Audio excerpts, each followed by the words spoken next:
Hey there, it is 3:23 Monday afternoon, December 29th, and I'm not going to really have any visuals in this particular. Well, okay, you can see my bedspread, kind of. Anyway, I'm just going to prop my cell phone up on the pillow, and so you won't be able to see anything after this point. But anyway, I just uploaded a video, an exclusive video that's going to be featured in my newsletter, and it's pretty much summing up all of my findings regarding my past life and how this relates to my life now, and how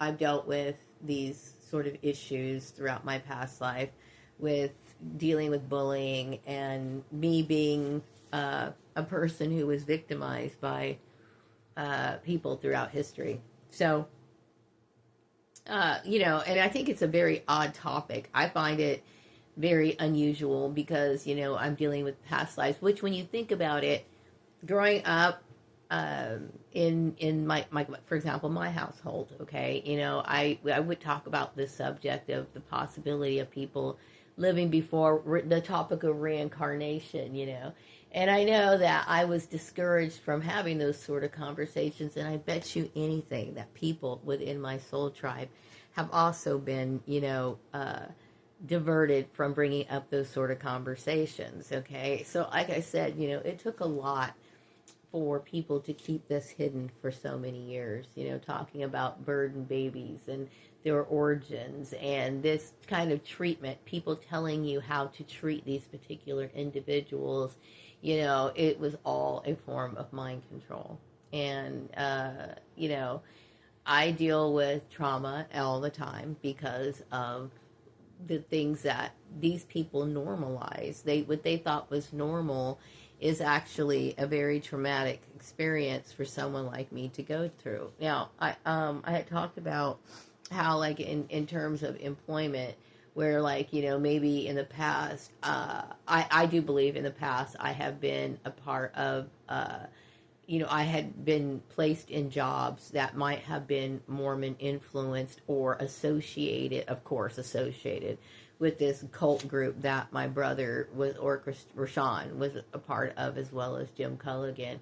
And, they would say a lot of things that were rude, a lot of things that were inconsiderate, and do things that were inappropriate. And when you think about it, compare it to that poster that I had attached in my Vigilantes Must Go presentation.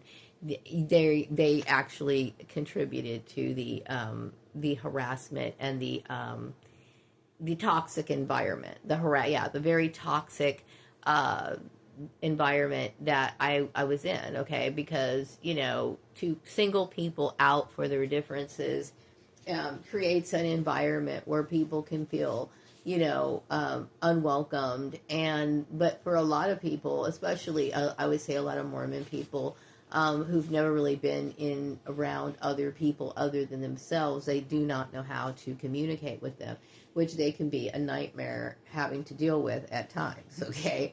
So anyway, I know that, I've dealt with discrimination. That's what it's basically called, discrimination, being miscounted, or what do you call it?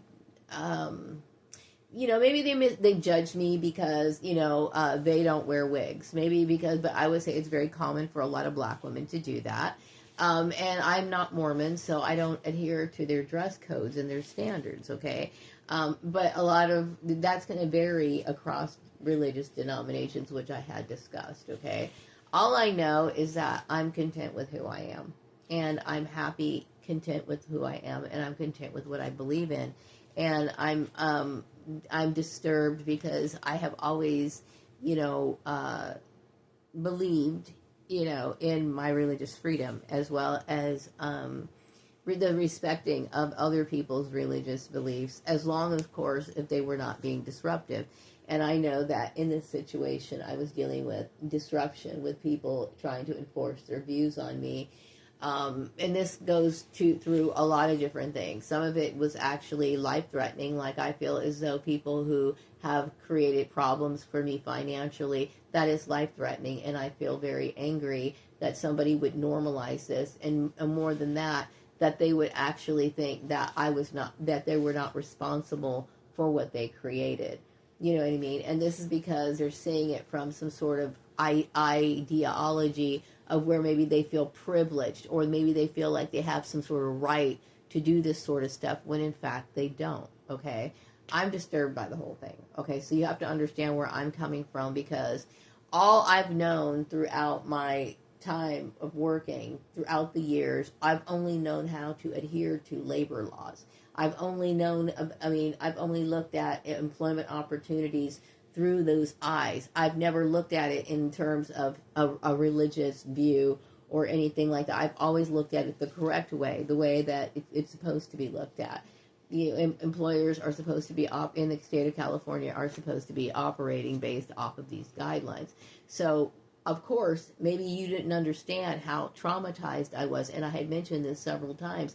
To you, you think I'm making this up. I'm exaggerating. No, according to the laws and how I was raised, I was raised to believe that, we're free, and that, I'm, according to employment law, I should be looking for jobs without dealing with some sort of obstruction.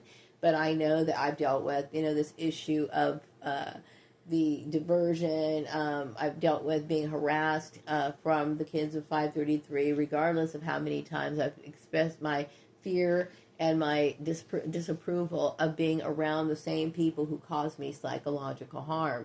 But perhaps maybe there's, because Rashawn was affiliated with this group or whatever, there was favoritism. All of the stuff that happened to me were just multiple workplace violations that had created severe trauma in me and distrust, and made me have to reflect on, the severity of and the deep mind control conditioning of the people who got involved in this. Okay. And no, I'm not comfortable with it. You know what I mean? I'm being honest about it. I'm disturbed. I deal with serious mental issues because of, and rightfully so. That is not a sign of weakness to be disturbed about understanding the ramifications of somebody who does not understand the employment laws, and then they direct their anger, the blame, and everything towards you because of we having this disagreement on a point of view. See, to them, I'm a woman, therefore, to some of these people in this group, I'm a woman, therefore I'm supposed to be married, and I'm supposed to be this, and this. Okay, like I said, there is always a reason why people are in their situations. I am in my situation because, number one, I'm a clone. Number two, I had an abusive family. And what does a woman do when she needs to take care of herself, okay? That's what I'm saying. And I will strongly advise a woman to be able to have the ability to stand on her own 2 feet. In cases where, like me, where I don't have anyone other than my son, if something was to happen to me, guess what would happen? I would be even more vulnerable. Let's just say, for example, I married a man and he made it so that I could never leave, and he beat me and he can do all kinds of stuff to me.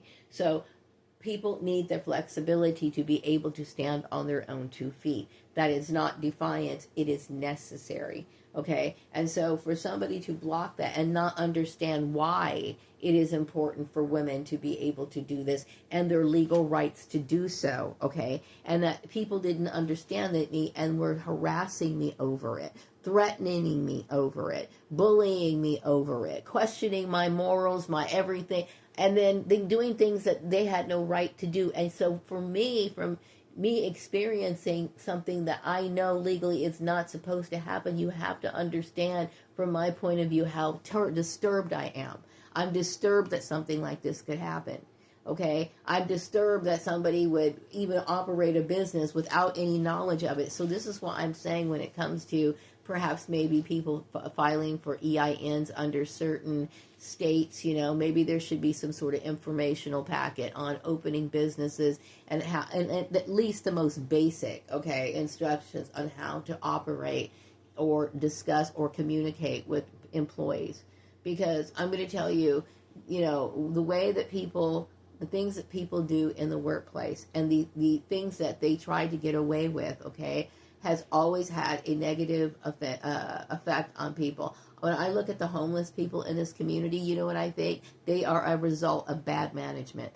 Okay, they are a result of somebody maybe directing their anger, taking out some sort of, personal war or vendetta out on a person. And it's not because it's necessarily a reflection of their inability to do a job, or maybe their inability to be motivated to do work or whatever. I do see and I do believe that these people do things that are very, unethical and illegal. And I do believe that a lot of people are homeless as a result of it. And I'm disturbed that I had found myself in this situation. Okay. And then the fact that these people act as if I'm supposed to be accountable. I'm not accountable to any of it at all. Okay. So then, I sit here and deal with late fees and stuff like this of that nature. And guess whose fault it is? It's their fault. Okay, the message I'm getting right now is something about my father's apparition. And see, everything that these people try to blame and penalize me for are things that, number one, I have no control over. Number two, things that I don't know anything about. So, like, for example, they were bullying me and took my money at the Valley Strong Credit Union because Vladimir Putin said something nice about me. Or they might, he might be looking at my page and liking my music. It seems as this is not how you handle things. This is not how you handle things. Okay, that means if you are hurting somebody because something is going on in their life that might be considered positive or whatever, it's none of your business. Seriously, not a joke. Okay, so taking out, like for example, if somebody next door, they get money so that they can go ahead and build a fireplace, an extra fireplace in their master bedroom, okay? And because they're able to do that, that means I have to throw a rock through their window. Does that make sense? It sounds like you would be doing it because you're jealous or you're trying to prevent them from being able to do and enjoy their life. Okay, that's exactly what it is. That kind of bullying is illogical. I'm putting it in perspective, okay? What I had to deal with. And what makes me upset about it is that a church was sitting there letting it happen. Okay? A church. See, you wonder why Maria Gordon never associated herself with religion. This is why. Because I have seen this sort of behavior enacted out by too many people who claim to be religious, affiliated with whatever church. Okay? They do things and they never ever see the correlation between their actions and the things that they're supposed to represent. Okay? All I know is that I have dealt with bullying and extreme, narcissism that should be from people that should be the last of the kind of people that would exhibit that sort of stuff. Why? Because they act like they're part of this group that's supposed to follow this man who is supposed to be righteous, okay? And all I've ever seen from these people are things that are hypocritical. The message I'm getting right now, yes, it's agreed that the kids of 533 and the Collins shouldn't have anything to do with me. Good, okay? But you got to understand why I keep making these videos, because I am dealing with trauma. I'm traumatized. I'm traumatized. I'm absolutely traumatized because I was dealing with people who wanted to bully me, wanted to shame me, just for simply trying to have the ability and the means to survive, to have a job. So they want to sit here and question me. They want to interrogate me. They want to know what I'm up to. Then they want to pry into my personal life, my married life. And all I know, a lot of this has to do with the whole past life thing and the Mormons understanding my background, okay? But at the same time, I understand that Rashawn was trying to force me into marriages and all this other stuff. When it comes to employment, I think it's important to emphasize that people should be hired for their skills. Unfortunately, I hate the work sector because it is always political. It's always some sort of nonsense that gets circulated. Why I think earthly life is shit. Earthly life is garbage, and I will tell you what makes it garbage. It's the institution that operates it. That's what makes it. What makes it miserable. And I'm going to be honest. This is my true feeling. I really do feel as though these COINTEL programs have, made their way into convincing and conditioning people into accepting these sort of things. Just like I've seen this demonstrated in management.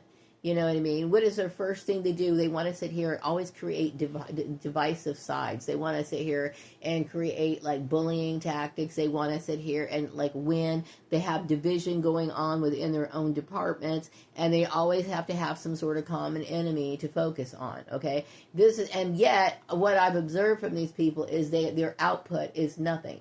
They never get anything done. I've gone to several meetings where we talk about the same plan over and over and over again with absolutely no results, okay? So this is why I'm saying there's always some sort of political spin on it. It's always about the entertainment. It's always about, somebody plotting against somebody, but it is absolutely your value, your skills are not valued. And see, all I know is that I'm somebody who has been a victim of this sort of drama nightmare. Okay, and do I think in many ways that this competition? Hang on, let me drink. I'm getting really thirsty. Hang on.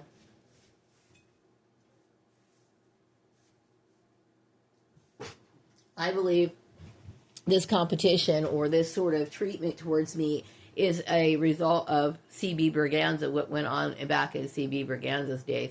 I will tell you, I'm pretty sure C.B. Berganza, because I have done readings, intuitive messages on C.B. Berganza, and it's always been known that he has been somebody who is pretty much a solitary figure.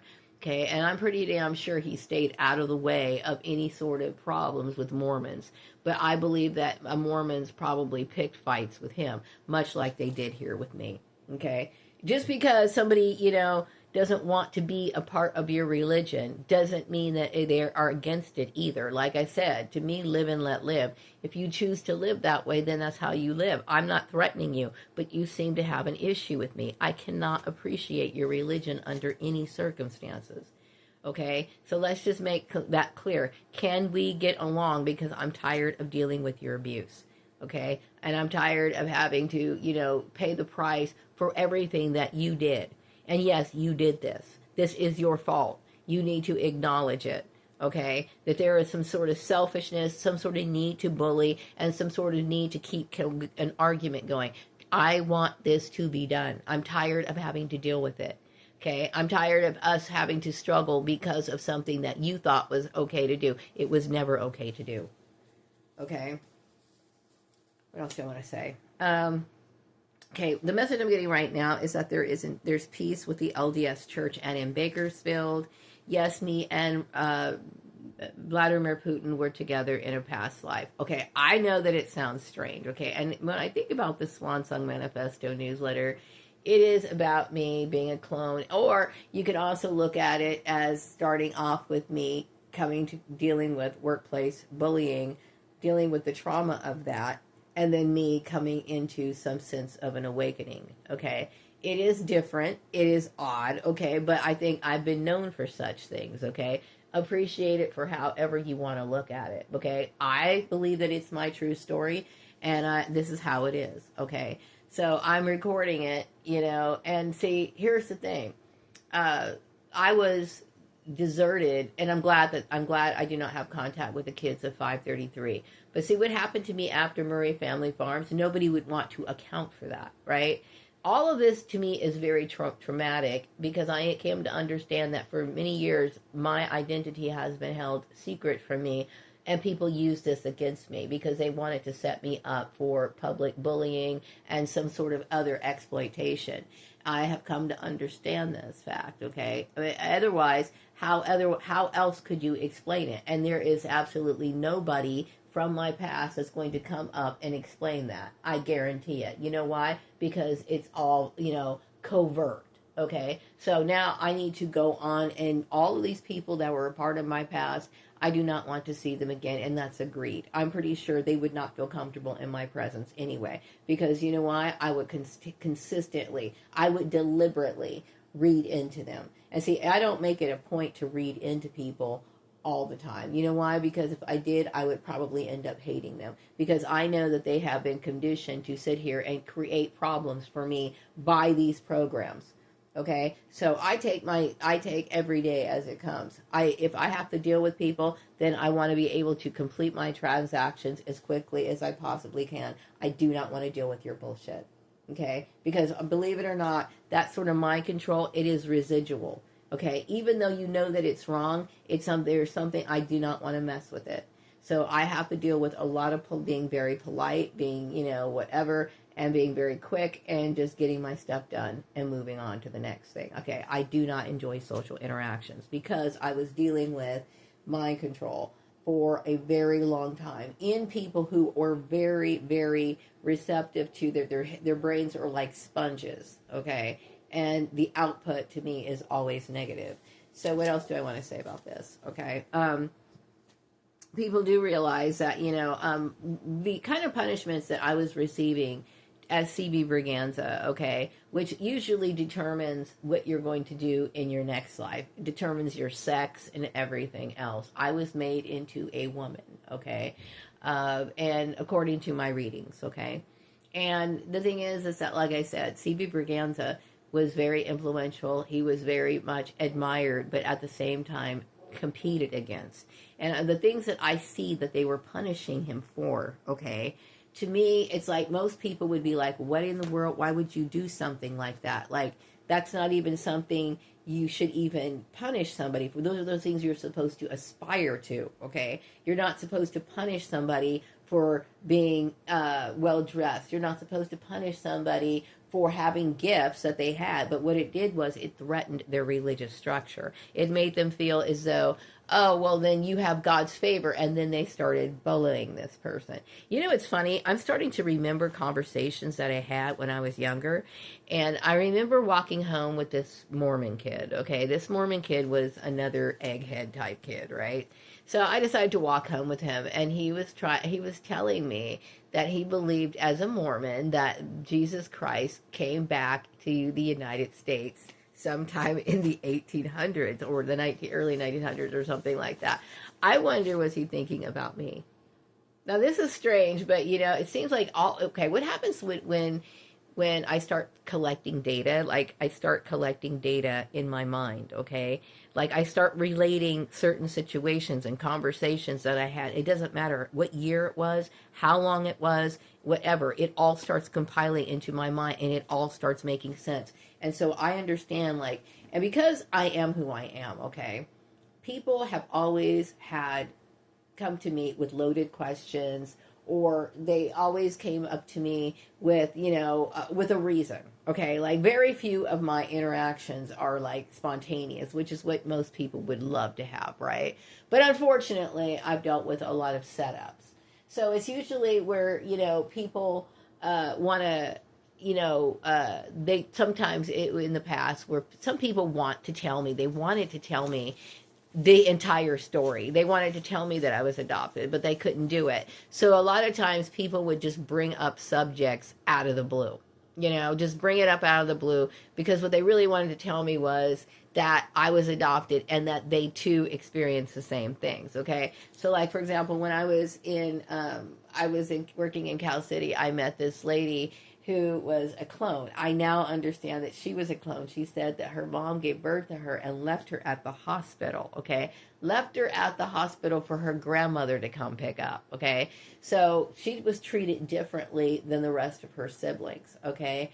Like she told me a story of where all her siblings got brand new bicycles, and then her mother gave her this like really crappy one that didn't even really work well. It was just always doing something to make her feel less than, or that she wasn't deserving of, on purpose, okay? And like I said, I had watched this video, I think it was Unsolved Mysteries or something, about this girl who, her parents were bullying her. Like, they would starve her when they would not do that to the rest of the kids. Or they would make her stand for long periods of time on one foot, balancing something, unnecessary stuff. Well, all these sort of things that people have done to these sort of kids, this has all been instructed by these sort of mind control programs, period, okay? And that's exactly what it is, okay? And that's all it is.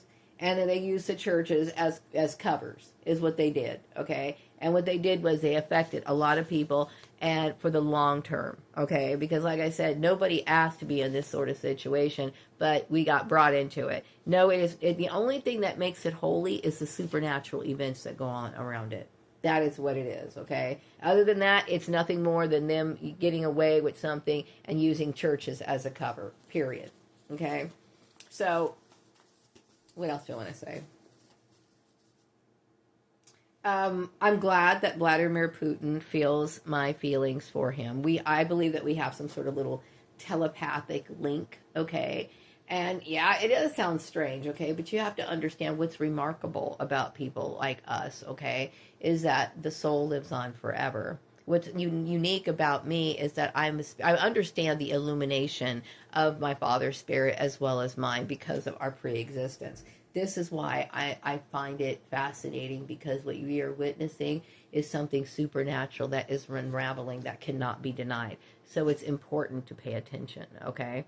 Now, this and what I'm talking about, and these things relating to the New World Order, how do I calculate this in my mind, okay? Like I said, why in the world would I, as Maria Gordon, want to study things like religion? Why would I sit here and try to understand all these different religious concepts and always want to know what is the difference, or comparing the idea of the new system to the New World Order? And there's reason why is because this is what I'm making my mission out of.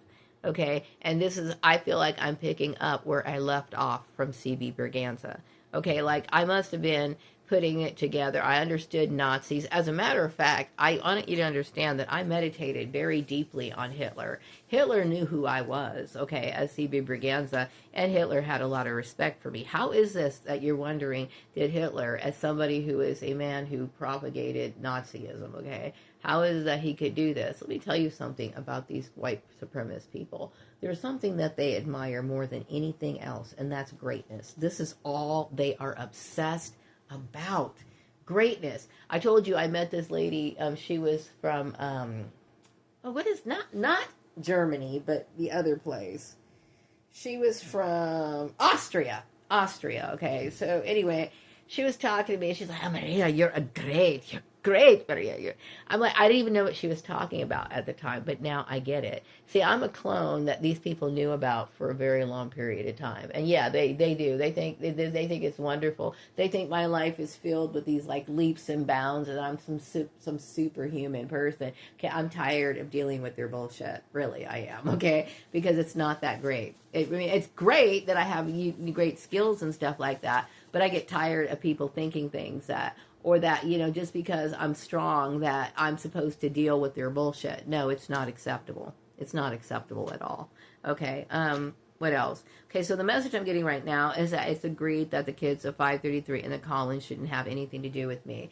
Yeah, I think what these people were doing were, yeah, I do get the intuitive feeling that they initiated it. They possibly, like I said, they have unrealistic expectations. Just because somebody is strong does not mean that they want to deal with that sort of stuff. They like it. All it does, and especially I feel as though the Collins' participation in anything relating to my life was inappropriate.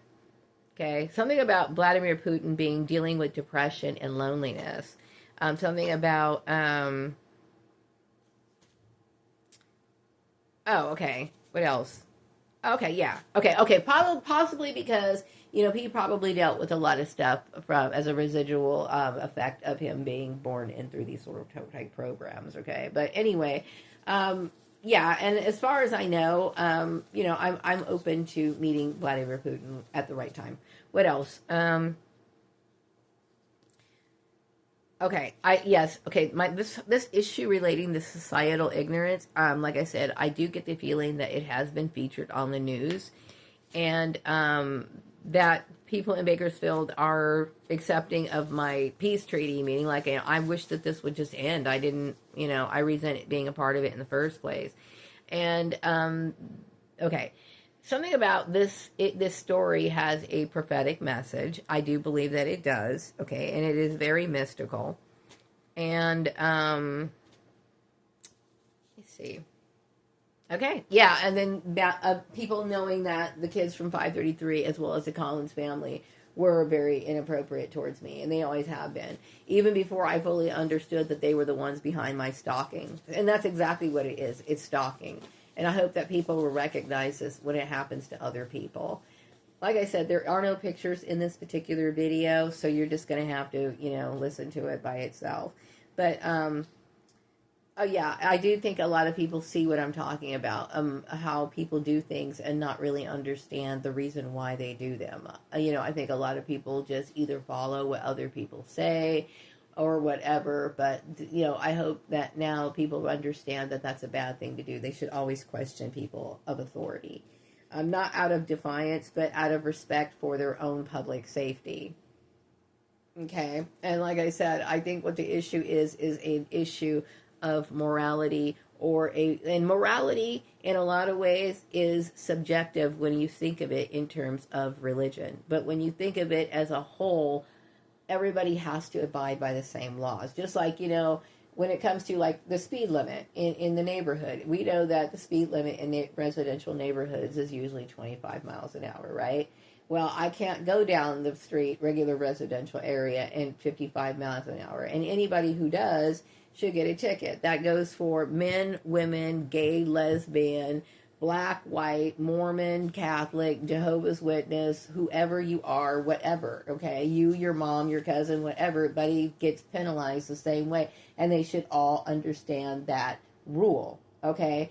Same thing, okay? There are certain things that everybody has to understand, everybody has to adhere to. And everybody has to adhere to what? That would be the laws of the state of California, period. And that's why I'm talking about it. This relates to employment law as well as civic law, okay? Civic law means what goes on in the regular streets. So, like, for example, if I was to go to my next door neighbor's house with a baseball bat and start banging on the door at 2 o'clock in the morning, they know that they have the right to call the cops on me, okay? It is it's wrong for me to disrupt the peace, especially at that hour. That applies to everybody. That applies to, regardless of your race, regardless of your religion, regardless all the way down, everybody has to abide by that law. Now, like I said, when it comes to religious things, that is subjective, okay? Because what is accepted in your religion is not going to be accepted across the board. Like, for example, I think hair ornaments are wonderful. I like bows, ribbons, ties. I love seeing girls wear them. I think they add an old-fashioned touch. I think they are beautiful, and they're classic, okay? I've seen just about every woman wear them in some form or another. Some people may not believe in that. So that's your choice. You do not have to wear them, but do understand that other people have the right to do so, okay? And this is what I'm talking about. There are certain rules, spiritual rules, that you decided to choose and adapt to for your own spiritual alignment, or it's a part of your tradition that you're fine with, okay? And those rules are accepted within people that belong to your congregation. It is not wise or fair to impose that on somebody else. Okay, same thing. How that's supposed to work. People should decide whether they want to be a part of your religion before you sit here and show them the ropes of it. If they're not making any effort to do that, please do not do that. Okay, that's wrong. Okay, so I'm very glad to be doing and giving people lessons. I am working a new video. It's called Religion in the Workplace, and I will be sending it out to different churches. Okay. To churches as well as workplaces. It is in no way trying to start an argument. What it is what happened here could have been avoided. Okay, with all these people committing suicide, with all these people losing their jobs, it could have been avoided. Okay, it could have been avoided by what? Had they followed the law in the first place. Had they followed the law in the first place, none of this would have happened, okay? But what they did was they wanted to gather up, they wanted to bully people, they wanted to use religion as an excuse. Like I said, this was nothing more than a cult, okay? A cult, okay? And that's all it was. So it was their fault. So now we understand this, and this could have been avoided. And the reason why I'm still standing is because I follow employment law. That's why, okay? So everybody should know this. So I will be giving out and sending out videos as I make them, through Gordon's Occupational Engineering. And this is my way of letting people know, number one, this is my work ethic. This is something that I truly believe in, okay? And this also gives people an idea of, my work ethic and my work style, okay? Yes, I'm somebody who is, I consider myself an occupational engineer. And it's been tough for me. I've dealt with a lot of crap that I should not have dealt with, But what has happened to me is great experience for me to share and let other people know what they should not do in the workplace. Okay, so I'm going to go ahead and wrap up this video, and I'll be back with another video sometime later. Take care. Bye bye.